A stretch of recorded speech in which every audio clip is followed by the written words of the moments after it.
आजकल बॉलीवुड की फिल्म धुरंधर ने हर तरफ धूम मचाई हुई है और इसमें रहमान डकैत की कहानी बताई गई है। रहमान डकैत पाकिस्तानी करैक्टर था जिसे बॉलीवुड ने फिक्शन का मसाला लगा के खूब प्रमोशन की जा रही है। आइए जानते हैं रहमान डकैत की बेरहम दास्तान। कराची के इलाके लियारी, अगर लियारी का नाम आता है तो रहमान डकैत का नाम खुद ब खुद आपके जहन में ज़रूर आएगा। 2007 में लियारी का नाम एक दहशत ज़दा नाम था जहां कत्लो गारत अरूज पर थी। गैंग वार में मुठभेड़, खुलेआम जदीद हथियारों का इस्तेमाल आम बात थी। लियारी में रहमान डकैत और अरशद पप्पू का नाम जबान ज़द-ए-आम था। इन दोनों के गैंग में 36 का आंकड़ा था। दोनों गैंग एक दूसरे पर हमले का कोई मौका जाने नहीं देते थे। सवाल ये कि आखिर इनमें लड़ाई किस बात पर थी। असल में रहमान और अरशद पप्पू दोनों ही मंशियात फरोश, अगवा, बरात तवान और मंशियात के अड्डे और इलाके पर कब्जे की जंग थी।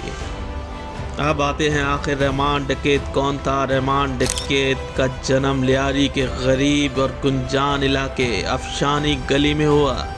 रहमान डकैत के बाप दाद मोहम्मद उर्फ दादल, जो खुद भी एक मंशियात फरोश था, इस वक्त लियारी में कत्लो गारत नहीं थी बल्कि यहाँ जुए और मंशियात के अड्डे थे। शहर के लोग मंशियात हासिल करने के लिए लियारी का रुख किया करते थे। कराची पोर्ट का लियारी से करीब होने की वजह से भारी मिकदार में शराब और नशे की तमाम मसनूआत लियारी में स्मगल होती थी। यूं लियारी मंशियात फरोशी का हब था। जब रहमान डकैत जवानी तक पहुंचा तो जेल में रहमान डकैत के बाप को मार दिया गया। उस वक्त रहमान डकैत जुर्म की दुनिया में कदम रख चुका था। इसने लियारी के एक गैंग को ज्वाइन कर लिया था। यहाँ से शुरू होती है रहमान डकैत की बेरहम दास्तान। 1995 में रहमान डकैत ने पूरा गैंग संभाल लिया था। इस दौरान खबर आती है कि रहमान डकैत की मां का कत्ल हो गया है। क्या आप जानते हैं वो कत्ल किसने किया? सुनकर हैरत होगी कि रहमान डकैत ने अपनी मां का कत्ल कर दिया था। रहमान डकैत की मां किसी शख्स के साथ जिस्मानी ताल्लुकात थे। ये बात रहमान को पसंद नहीं आई और मां ही को टपका डाला। इसके बाद रातों रात रहमान डकैत का नाम एक दहशत का नाम बन चुका था। वो बड़े बड़े बिजनेसमैन से भत्ते लिया करता था और जो इनकार करता इसे मौत की नींद सुला दिया करता था। पुलिस तो रहमान डकैत के नाम से इस कदर खौफजदा थी कि लियारी के तमाम थाने, बड़े थाने खाली थे। 90 की दिहाई कराची के ओल्ड सिटी एरिया के ताजरों के लिए बहुत ही सख्त हालात थे। इन्हें अपना बिजनेस चलाने के लिए रहमान डकैत और अरशद पप्पू को भत्ता देना पड़ता था। कई बार रहमान डकैत और अरशद पप्पू को पुलिस ने गिरफ्तार करने की कोशिश की, लेकिन हर बार की तरह पुलिस को चकमा दे के फरार हो जाते थे। 1995 में इस वक्त की हुकूमत ने एक ग्रैंड ऑपरेशन शुरू किया जो कराची के मुख्तलिफ इलाकों में किया गया। उस वक्त रहमान डकैत पर इनकाउंटर के आर्डर आ चुके थे क्योंकि रहमान डकैत के ताल्लुकात उस वक्त की हुकूमत से थे, तो इसे गिरफ्तार किया गया और इनके इनकाउंटर को कैंसिल कर दिया गया। और फिर सिटी कोर्ट से एक पेशी के दौरान रहमान डकैत पुलिस की हिरासत से फरार कराया गया और कहा गया कि रहमान डकैत बलोचिस्तान भाग चुका है। जेल से फरार होने के बाद रहमान ने फिर से अपने गैंग को मजबूत किया और फिर से शुरू हुआ गैंग वार की दूसरी केस। आए दिन 5 से 6 लाशें मिलने लगी। कत्लो गारत, ताजरों से भारी भत्ता, ये लालच रहमान और पप्पू को एक दूसरे का जानी दुश्मन बना चुकी थी। और फिर आती है चौधरी असलम की एंट्री। चौधरी असलम पुलिस के सुपर कॉप्स और इनकाउंटर स्पेशलिस्ट था। ये गैंग वॉर चलता रहा। इस दौरान कई पुलिस मुकाबले हुए।